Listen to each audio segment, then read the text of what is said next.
кога дојдов на оваа позиција пред 3 години и 3-4 месеци, главниот проблем со кој што се соочив беше токму општинската администрација.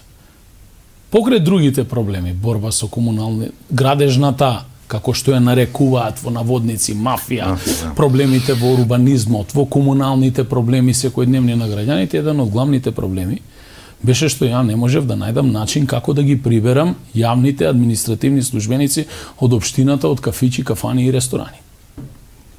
И тргнавме првин на убав начин, не наидовме и не најдовме решение на убав начин, мораме во одредени моменти и да се казнуваме и направиме некои промени. Не можам да кажам радикални промени, но јас сум само поборник на ставот нема вечити директори, нема вечити градоначалници, нема вечни функционери. Ако си добар на одредена функција 1-2 мандати, ако си квалитетен, одиш веќе на повисока функција.